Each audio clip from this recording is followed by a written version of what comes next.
Vamos a continuar hoy con la epístola a los Romanos. Vamos a continuar con la prédica expositiva, ¿sí?, del capítulo 9. Miren, les voy a leer algo que encontré por allí en un libro de R.C. Sproul. Falleció el año pasado, o el otro. ¿Cuántos conocen a R.C. Sproul? Doctor en teología, maestro de la universidad en Estados Unidos, ¿sí? Un gran escatólogo, un gran teólogo. Él escribe en su libro Escogidos por Dios. Hace un comentario con respecto al capítulo 9 de Romanos. Y esto es para que más o menos usted tenga como advertencia que lo que va a escuchar hoy y lo que escuchó la semana pasada puede ser algo que lo confronte. Pero usted tiene que prestar el máximo de atención para que la palabra, ¿verdad?, le traiga la libertad en la mente. Sproul dice lo siguiente: el capítulo 9 de Romanos es un capítulo conflictivo. Al abordar temas profundos sobre la elección soberana e incondicional, que fue lo que comenzamos a hablar la reunión pasada, la soberanía de Dios y el libre albedrío, este capítulo 9 genera ciertas cosas en las personas. Y él dice tres cosas. La primera que genera, que por ahí usted se puede sentir identificado: resistencia intelectual y emocional. ¿Sí? Dice Sproul, este capítulo genera una fricción natural entre lo que la mente entiende y lo que el corazón desea aceptar respecto a la soberanía de Dios. ¿Sí? A veces la palabra, ¿verdad?, nos redarguye y queremos entenderla, pero hay un pensamiento humanista en nosotros que nos frena y nos cuesta entenderlo.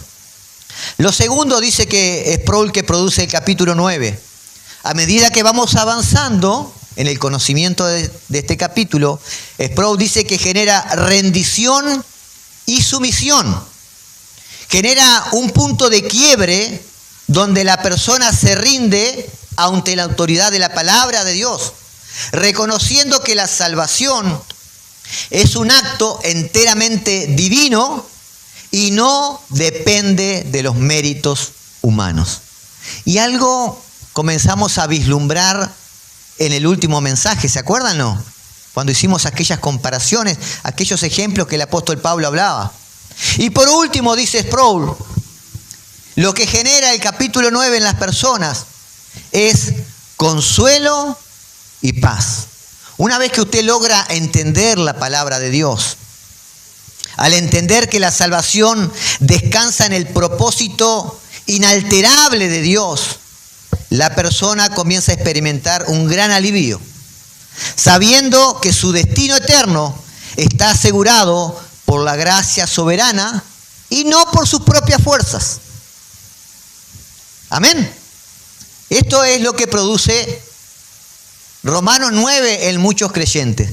Y más aún si alguno viene con doctrinas, como vine yo hace 5 años atrás, con un pensamiento que para mí este capítulo lo leí 10, 15 veces, hermanos, y lo pasaba por alto y decía, algún día lo voy a entender. Porque, a ver, ¿cómo Dios puede decir a Jacob amé, mas a Esaú aborrecí, si el mismo Dios dice que, ¿verdad?, estaba declarando esto antes de que ellos nacieran? Es algo ilógico, decía yo, ¿verdad? Y hoy vamos a ver algunas frases que dice el apóstol Pablo, que también pueden ser contradictorias y nos pueden llevar a entender o pensar, ¿será que realmente Dios es justo? Romanos 9 es un capítulo que desafía profundamente el orgullo humano y las nociones del libre albedrío que hoy se enseñan. Entonces, la palabra nos revela cosas hermosas que nosotros podemos entender cuando la leemos en profundidad. Yo quiero pedirte un poquito ahora, que inclines tu rostro ahí donde estás. Yo quiero hacer una oración, hermano, porque de verdad que esta palabra que vamos a hablar hoy, a donde vamos a profundizar hoy, es importante que el Espíritu Santo de Dios nos ayude, ¿sí? Ahí donde estás, inclina tu rostro, cerrá tus ojos y vamos a orar. Amado Dios y Padre Celestial, te agradecemos por habernos dado tu palabra en las Escrituras. Gracias, Señor, porque tus palabras son útiles para enseñarnos, para reprendernos, para corregirnos, para instruirnos en justicia. Padre, oramos en esta hora para que con la ayuda de tu Espíritu Santo podamos ser capaces, Señor, de entender correctamente lo que tú nos has dado aquí en las Escrituras. Y que por el mismo Espíritu Santo que las inspiró, nos sea revelada esta palabra a nuestra vida, a nuestra mente, a nuestros corazones, Señor, para poder aplicarlo por obra. Te lo pedimos, Señor, en el precioso de tu amado Hijo Jesucristo. Y te damos gracias. Amén, amén y amén. ¿Estamos prontos? Bien. Capítulo 9 comenzamos hace 2 prédicas atrás. Estamos en la epístola a los Romanos, ya llevamos 35 mensajes de la epístola a los Romanos y recién estamos en el capítulo 9, a la mitad más o menos. ¿Sí?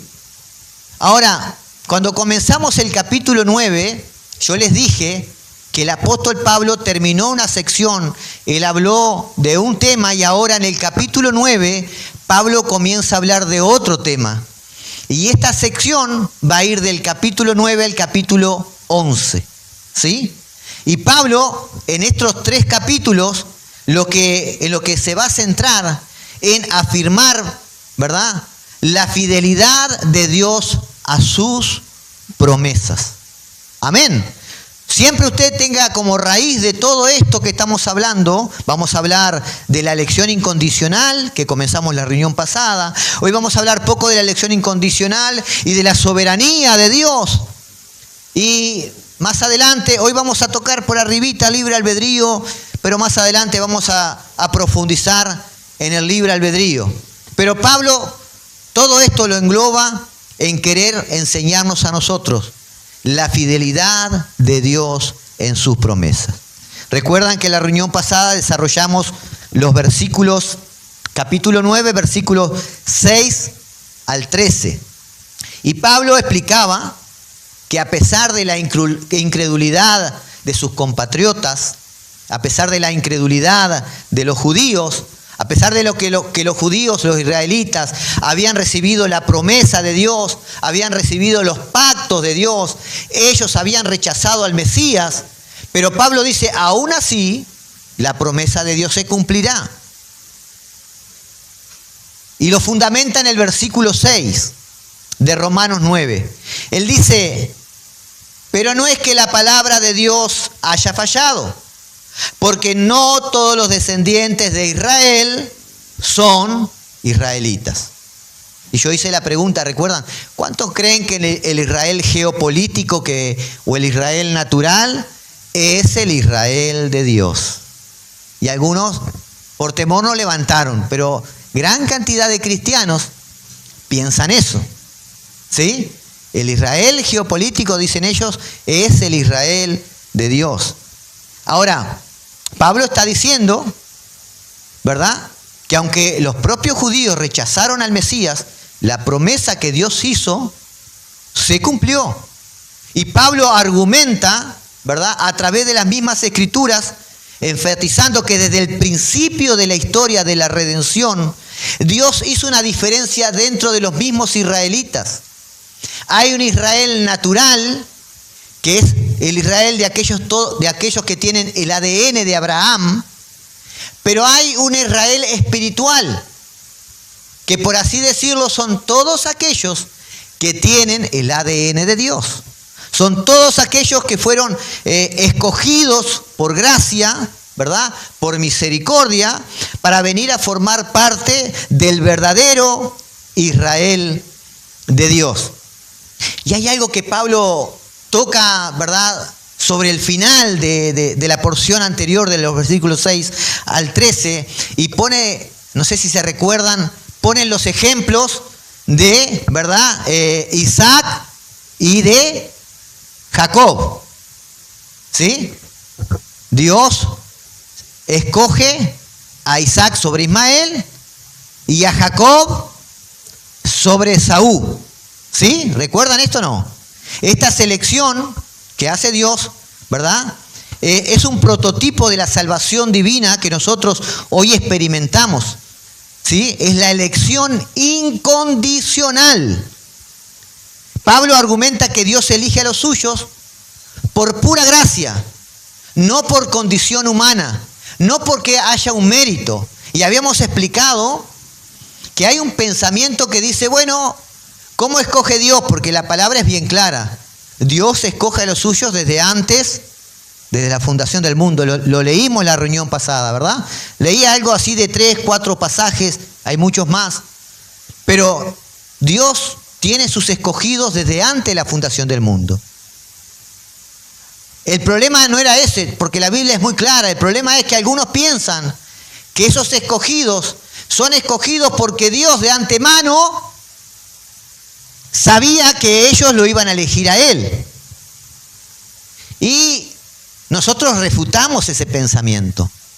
Porque Pablo mismo dice, ¿verdad? En el versículo 11, refiriéndose a Jacob y a Esaú, dice, porque cuando aún los mellizos no habían nacido y no habían hecho nada, ni bueno ni malo, para que el propósito de Dios conforme a su elección permaneciera, no por obras, sino por aquel que llama. Dios le había dicho, ¿sí? El primero, ¿verdad? El mayor servirá al menor. Y Dios lo estaba escogiendo a Jacob sobre Esaú antes de que alguno de ellos hubiese hecho algo bueno o algo malo. Y no había mérito en ninguno de ellos. Y eso nos muestra la elección, ¿verdad?, divina.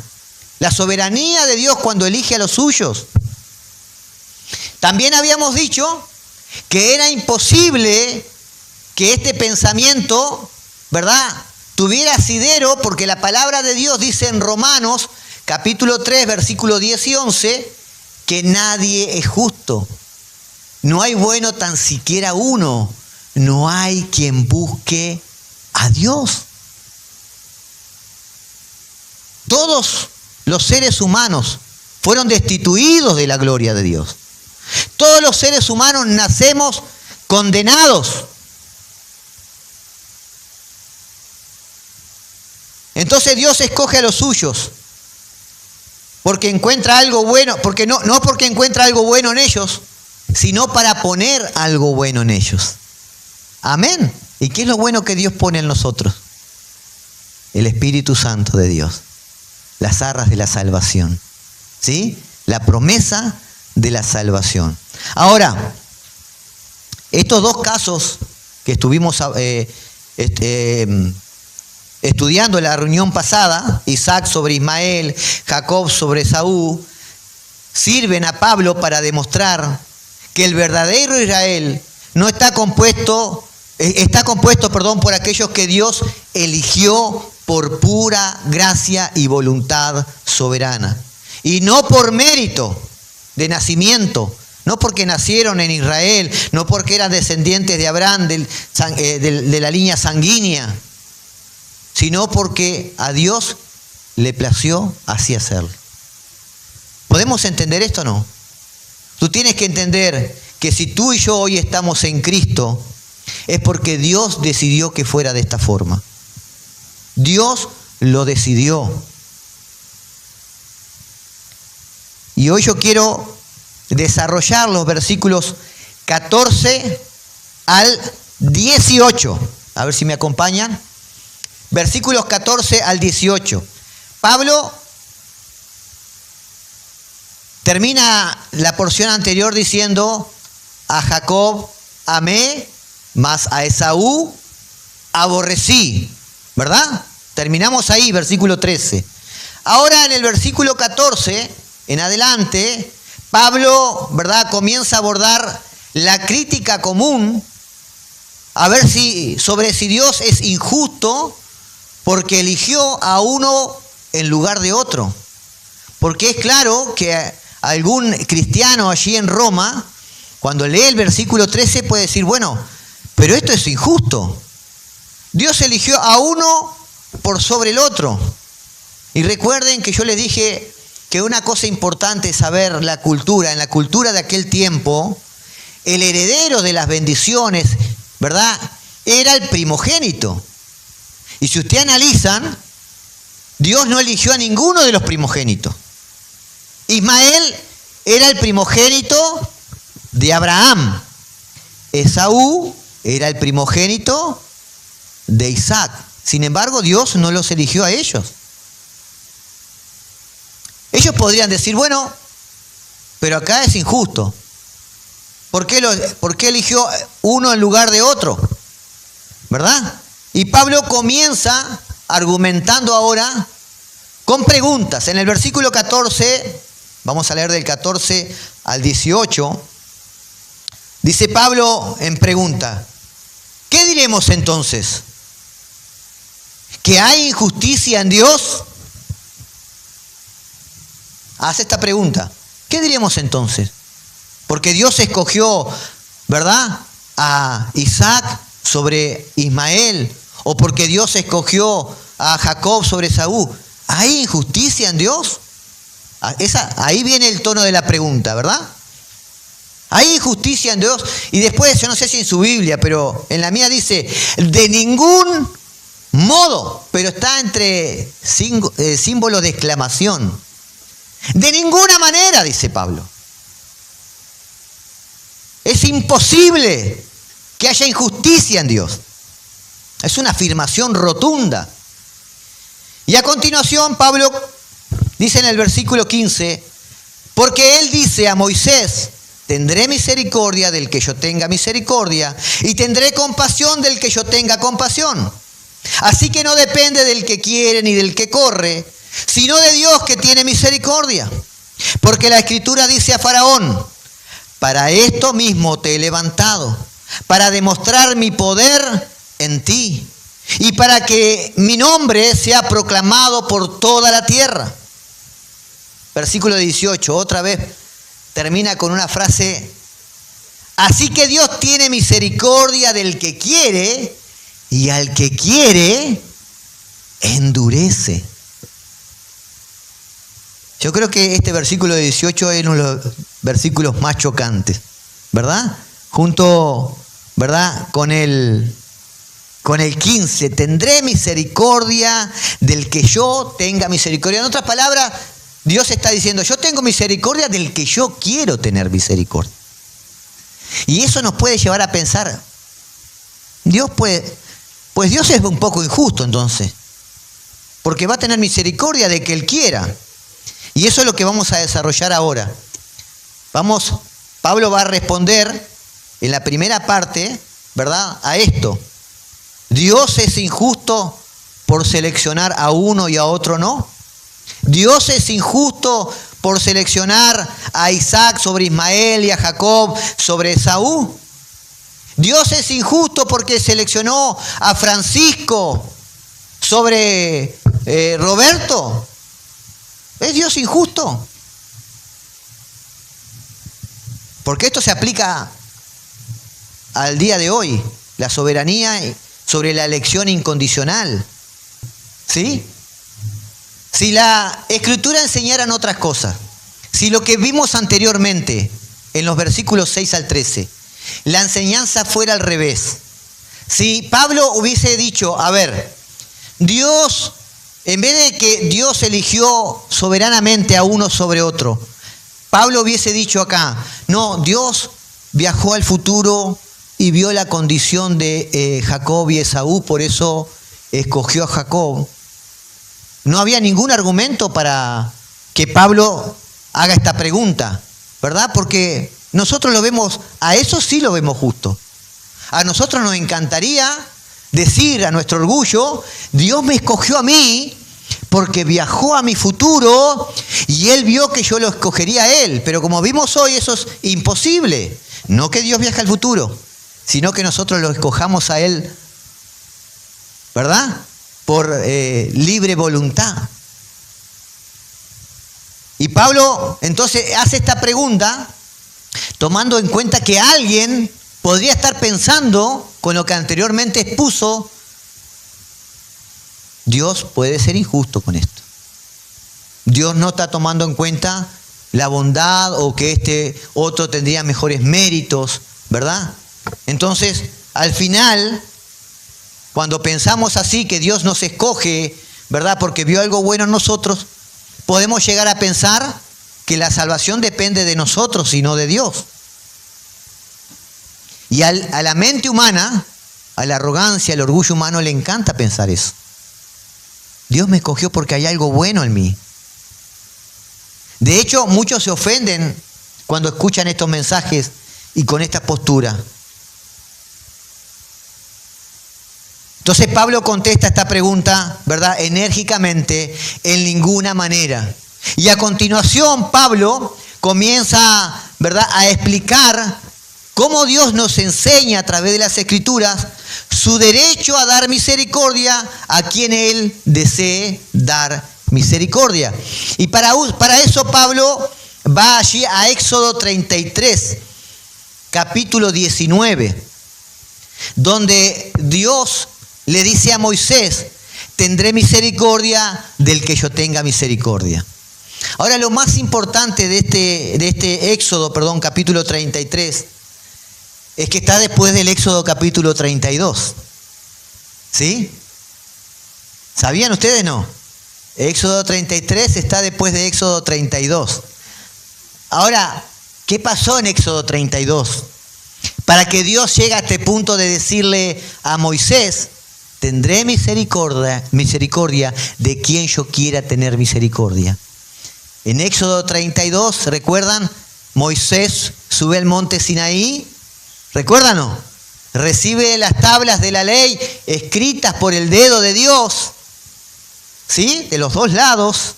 Y cuando se va acercando, Dios le dice: bajá porque mirá, tu pueblo, tenés que bajar porque se hicieron dioses. ¿Recuerdan o no? El becerro que se hicieron. Y ahí hay un castigo. Dios quería destruir completamente todo el pueblo de Israel. Y dice: lo voy a destruir a todos, voy a hacer de ti una nueva nación. Y Moisés intercede y dice: no, Señor, ¿qué van a decir? Los egipcios los sacaste para matarlos, ¿verdad? Y hay un desenlace ahí que al final le dice el Señor: bueno, tendré misericordia de que yo quiera tener misericordia. Y este es el pensamiento de Dios. Él tiene misericordia de quien quiere tener misericordia. Ahora, la pregunta es: ¿qué diferencia hay entre justicia y misericordia? Porque lo que estamos cuestionando aquí ¿es Dios justo o es Dios injusto? ¿Sí? Eso es lo que estamos cuestionando. Eso es lo que el lector podría cuestionar y es lo que Pablo interpreta. ¿Es Dios justo? Y hay que separar o entender lo que es justicia y lo que es misericordia. ¿Qué es justicia? Justicia es el pago justo ¿de qué? De lo que merecemos. Si usted viola la ley, usted va a ser castigado por la ley.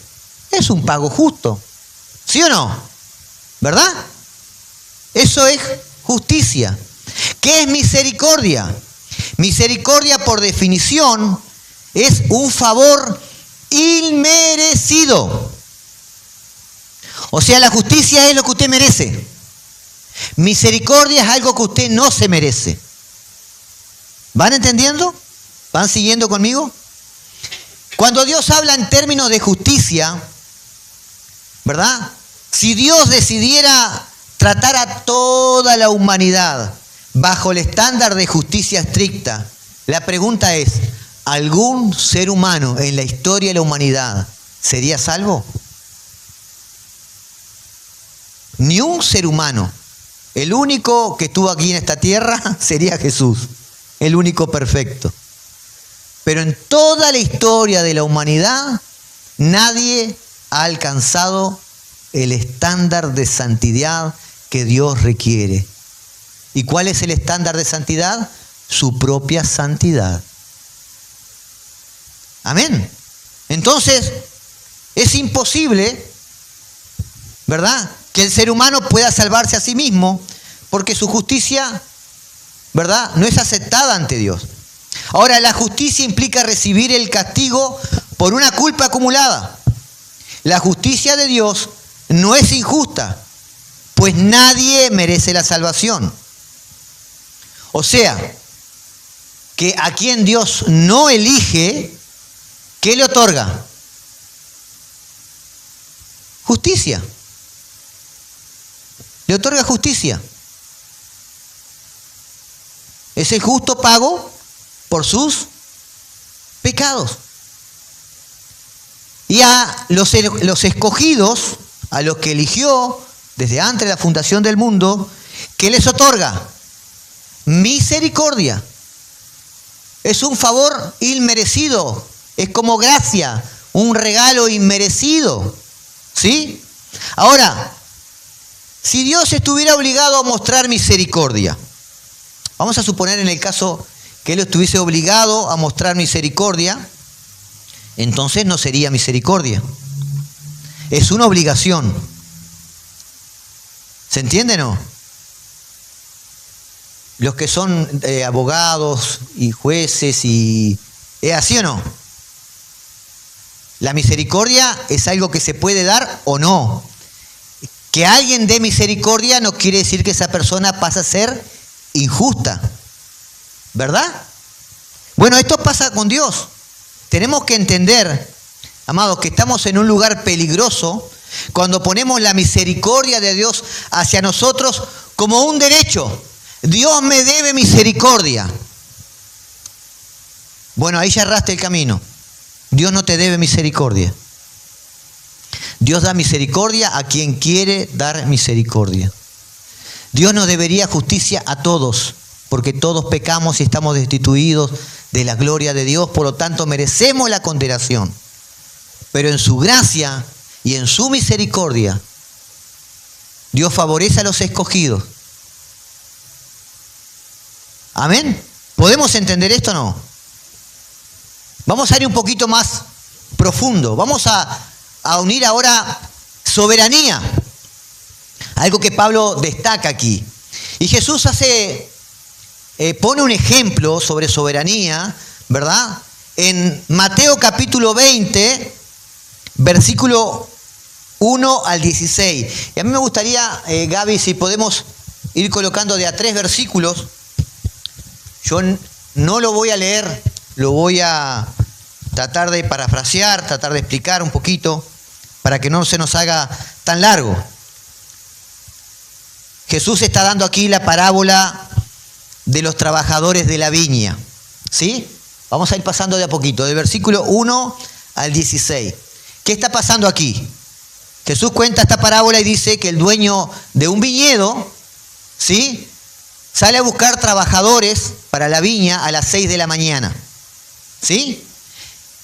Encuentra a estos trabajadores y le dice, bueno, yo les voy a pagar un denario por el trabajo del día, de las 6 de la mañana hasta las 6 de la tarde. Algunos que se quejan con 8 horas.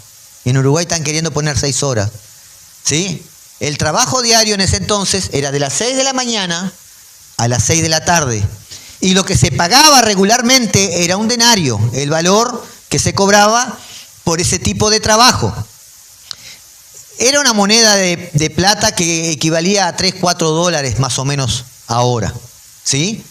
Y este hombre sale, el dueño del viñedo, a contratar a las 6 de la mañana. Acuerda con ellos, les voy a pagar un denario, ¿están de acuerdo? Sí, vamos a trabajar. Pero este dueño de la finca, este dueño del viñedo, después sigue yendo a buscar más gente. Va a las 9 de la mañana, va a las 12, va a las 3 de la tarde y va a las 5 de la tarde. Y con ellos acuerda pagarles, él no dice un denario, pagarle lo que es justo. ¿Vamos todos entendiendo hasta ahí? ¿Sí? Bien, cuando termina la jornada, el dueño del viñedo le dice, ¿verdad?, a su capataz, bueno, vamos a pagarle, pero vamos a pagarle comenzando por los últimos, los que llegaron a las 5 de la tarde. Y le vamos a pagar un denario. a estos que trabajaron solo 1 hora. Aquellos que comenzaron a trabajar a las 6 de la mañana escucharon esto y ellos se hicieron una idea y dijeron, bueno, a ver, si a estos que trabajaron 1 hora les va a pagar 1 denario, nosotros que trabajamos 12 horas nos va a pagar 12 más, mucho más de lo que habíamos acordado. Pero he aquí que cuando les toca cobrar a ellos, también cobran 1 denario. Los que trabajaron 12 horas cobraron lo mismo que los que trabajaron 1 hora. Y viendo esto, estos hombres que habían trabajado 12 horas, se enojaron y murmuraron contra el dueño del viñedo, ¿verdad? Y el dueño del viñedo les dice, a ver, yo no acordé con ustedes que le iba a pagar 1 denario por la jornada. ¿Qué injusticia hay en eso? Eso fue lo justo, lo que acordamos. 1 denario por la jornada de trabajo. ¿Qué hay si a mí se me antoja hacer de mi dinero una bendición para otros y pagarles a los que trabajaron 1 hora también 1 denario? ¿Qué les molesta a ustedes? ¿Por qué ustedes tienen que opinar lo que yo hago con mi dinero? ¿Ustedes están recibiendo lo que es justo? Yo no acordé nada diferente con ustedes. Y termina con la frase diciendo, los últimos serán los primeros, ¿verdad? Y los primeros serán los últimos. Ahora, la explicación de esta parábola es que Dios es el dueño del viñedo, ¿sí? Dios es el dueño del viñedo. Como creador y dueño absoluto de toda la creación, de todo el universo, Dios posee el derecho legítimo y soberano de distribuir sus favores, su misericordia, su gracia, como Él quiera. Y Pablo más adelante lo va a explicar a esto. ¿Quiénes somos nosotros para ir a decirle a Dios cómo hacer las cosas? Cómo otorgar gracia y misericordia a unos y cómo otorgar juicios a otros. Y eso es lo que esta parábola está diciendo. Los obreros de la primera hora recibieron la estricta justicia, 1 denario por 12 horas. Los obreros que trabajaron solamente 1 hora, ¿qué recibieron? Gracia, misericordia. Nadie recibió injusticia. Dios no fue injusto. ¿Me entiende? ¿Va siguiendo conmigo esto? Dios jamás comete injusticia. Él solo imparte justicia o ejerce pura misericordia. A los que imparte justicia, ellos reciben, ¿verdad?, el pago por lo que hicieron. O sea, al pecador condenado que no se arrepiente, recibe la condenación eterna. Ahora, ¿cuál es el problema principal en el pensamiento humanista? Que muchas personas confunden la justicia con la igualdad. Muchos asumen erróneamente que como Dios salva a uno, debe salvarlo a todos para que sea justo. ¿Verdad? Podemos tener ese pensamiento. Dios salvó a uno, ¿por qué no salva a todos? Y yo le pregunto, ¿y si Dios no salvara a nadie? Si Dios en su soberanía dice, bueno, no voy a salvar a nadie, no quiere decir que Dios lo está condenando. Quiere decir que Dios nos deja libre a nuestro propio albedrío, a nuestro libre pensamiento, a nuestra libre decisión. Y como dijo Pablo, nuestra libre decisión no es buscar a Dios, es alejarnos de Él. Ese es el pensamiento del corazón humano.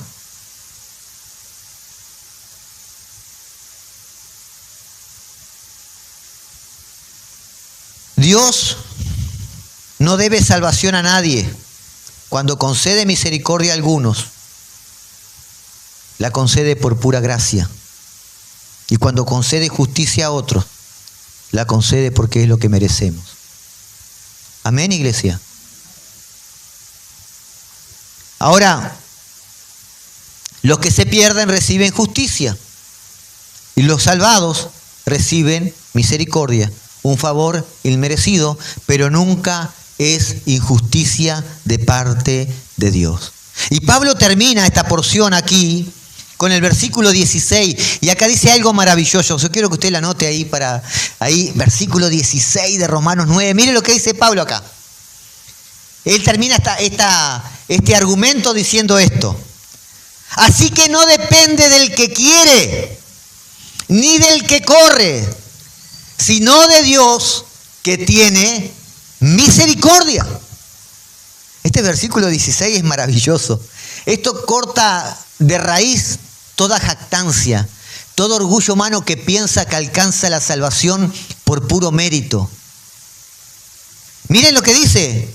No depende del que quiere. O sea que tu voluntad no es la causa. No depende del que corre. O sea que tu esfuerzo tampoco es la causa, sino depende de Dios. Amén, dale un fuerte aplauso al Señor. Aleluya. Gloria al Señor. Nuestra salvación depende de principio a fin de Dios. Y eso te tiene que traer confianza, descanso. Amén. Ahora, la religión moderna dice, usted es el capitán de su alma. Eso es el pensamiento humanístico que ha permeado la iglesia. Usted es el capitán de su alma. Usted elige a Dios. La salvación está en sus manos. Pero cuando leemos Romanos 9, Pablo echa por tierra ese pensamiento humanista y lo destruye con el peso de la soberanía absoluta de Dios.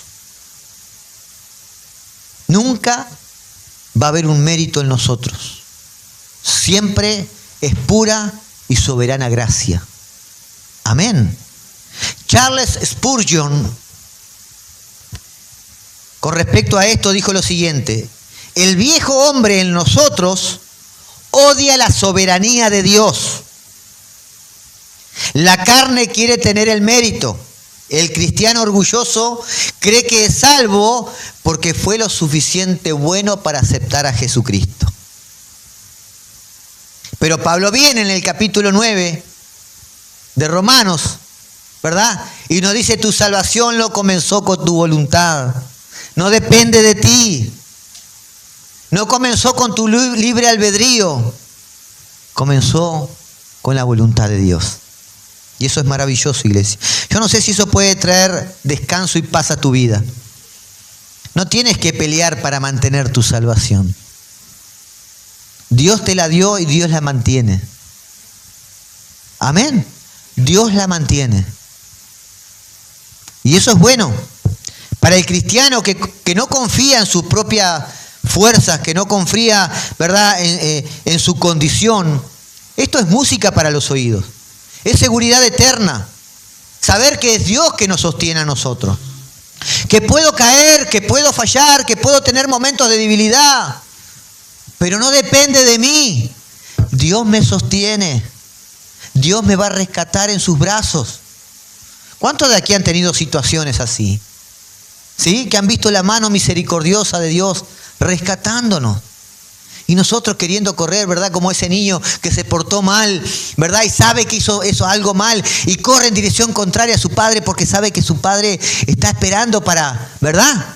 Como mamá con la chinela acá atrás, con la chancleta. Vení que no pasa nada. Vení un poquito acá. No, mamá, que me vas a pegar. ¿Se acuerdan, no? No pasa nada. Y se le veía el cinto colgando acá. No, vení, entrá, pasá acá que vamos a hablar. Bueno, Dios no es así. Dios es un Dios amoroso. ¿Recuerdan el hijo pródigo? El padre lo estaba esperando.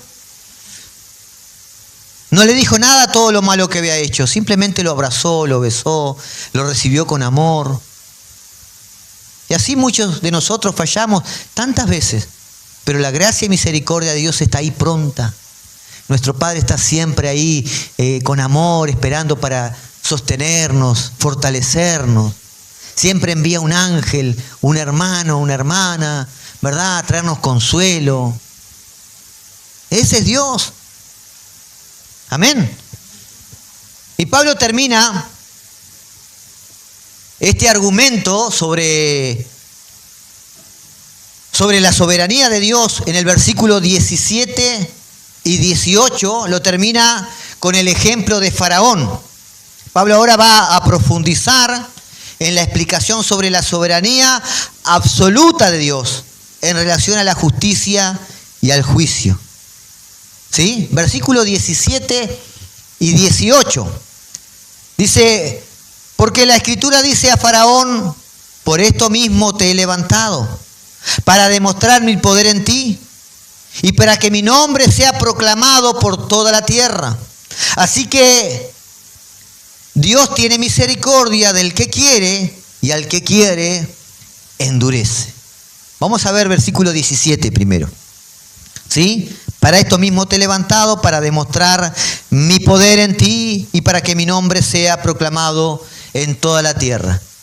Miren lo que está diciendo. Esto fue una ocasión que Moisés se presenta ante el faraón. ¿Sí? El faraón 3 veces había endurecido su corazón por cuenta propia. Él mismo endureció su corazón, dice la palabra. Pero después dice que Dios endureció su corazón. Ahora, Dios manda a Moisés que le diga esto. ¿Sí? Para esto mismo te he levantado. Miren la soberanía. Yo quiero que usted entienda, hoy se vaya entendiendo la soberanía absoluta de Dios sobre toda la tierra, sobre todo ser humano. Escuche esto. Dios le está diciendo al faraón, yo te di la vida, yo te puse en el trono. Tu existencia y tu posición en el trono no es un accidente, sino que fueron dispuestas por mí para que cumplas mi propósito soberano. Para esto mismo te he levantado. Dios lo puso, le dio la vida y lo puso en ese lugar para que él cumpla un propósito. Esto implica que la soberanía absoluta de Dios es tanto, ¿verdad?, para seleccionar a aquellos que van a ser parte de su pueblo, como para utilizar a los gobernantes que cumplen sus planes, incluso a través de la dureza de su corazón, como lo vimos en el faraón. Y en la Biblia vemos varios gobernantes que eran paganos, que no conocían a Dios y que fueron utilizados por Dios para cumplir sus propósitos. En algunos los usó como castigo, para castigar a Israel. ¿Recuerdan?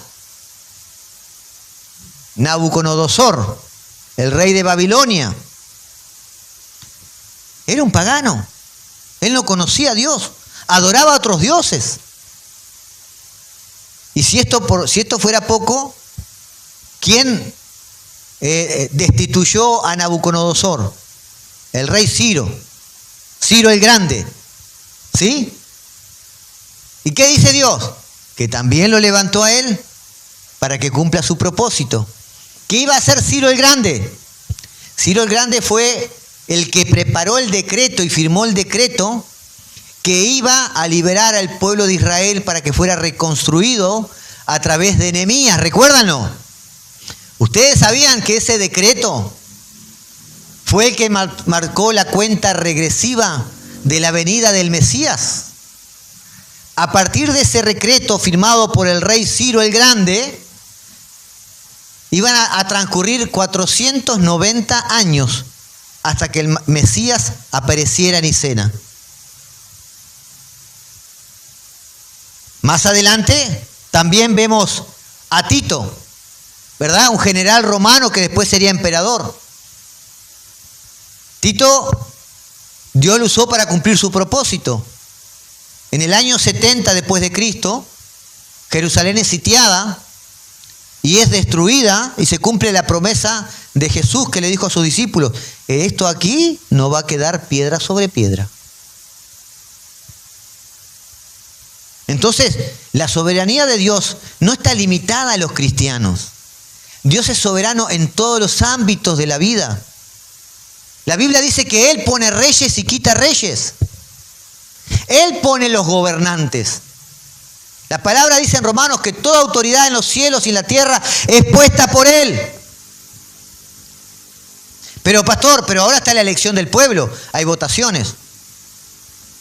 Los pone Dios para ejecutar su juicio sobre las naciones.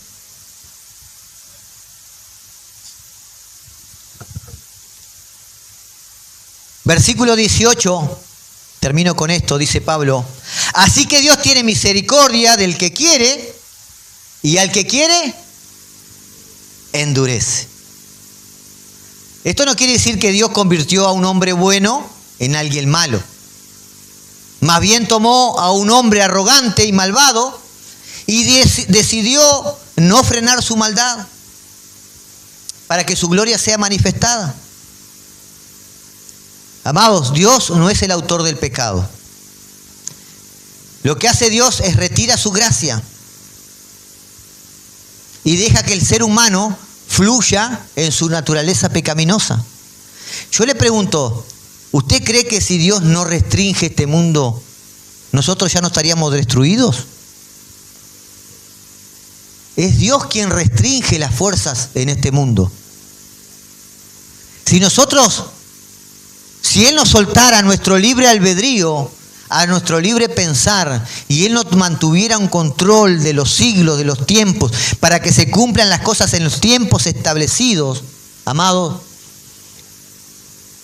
los seres humanos ya no existiríamos. Ya no existiríamos. Pero Dios restringe en su soberanía. Y Él hace que las cosas se cumplan en los tiempos, en el Cairo, tiempo perfecto de Dios. Amén. Dale gloria al Señor. Dale un fuerte aplauso a Dios. Aleluya. Dios no es que endureció directamente el corazón del faraón. Faraón 3 veces, dice la palabra, había endurecido su corazón para dejar ir al pueblo. Pero después Dios mismo quitó su restricción y lo dejó a su libre albedrío para que su orgullo, ¿verdad?, tomara en cuenta y sus decisiones fueran guiadas por su altivez, el corazón altivo. Miren lo que dice Spurgeon con respecto a esto. Spurgeon hace una analogía del sol. Spurgeon dice, escuche esto, el mismo sol, con respecto a que Dios endurece a quien quiere y tiene misericordia de quien quiere.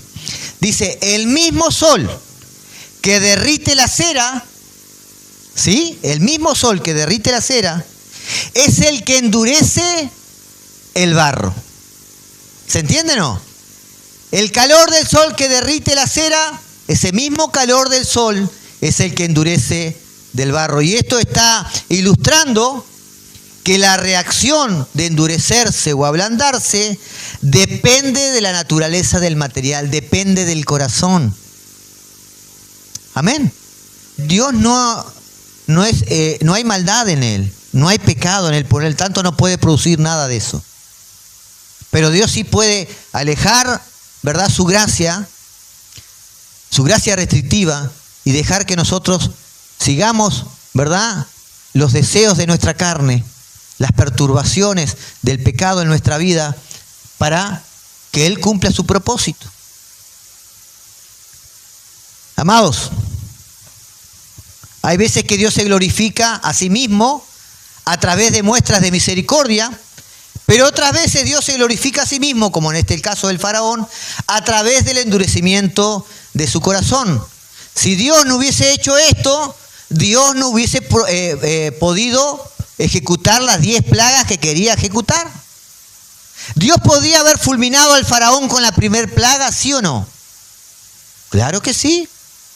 Pero él tenía un plan. Él tenía planificado ejecutar 10 plagas. Ahora, ante la pregunta si Dios es injusto al elegir o al endurecer, ¿verdad?, a ciertas personas, Pablo nos revela, ¿verdad?, que Dios no debe explicaciones al ser humano. Él es soberano para hacer las cosas como Él cree y como Él debe. Ahora debemos ser sinceros, pero sinceros con nosotros mismos. La realidad del milagro no es que Dios rechace a alguien, porque todos somos pecadores, ¿sí o no? Eso es una realidad, tenemos que ser sinceros. Todos nosotros somos pecadores. Entonces, el milagro no sería ese. El milagro es que Dios, sabiendo los pecadores que somos, tenga misericordia de nosotros.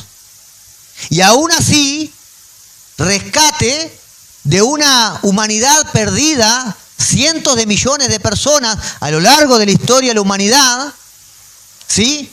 Rescate un remanente para sí, cuando nadie lo merece. Amén.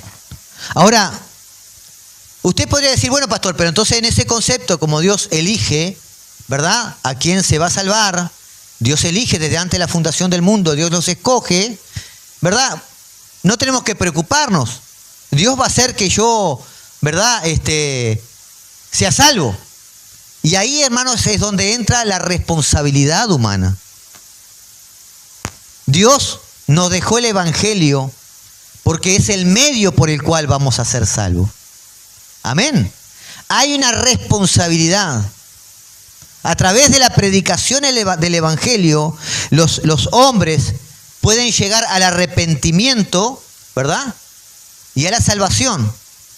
¿Y qué es lo que exige Dios? ¿Qué hay que hacer?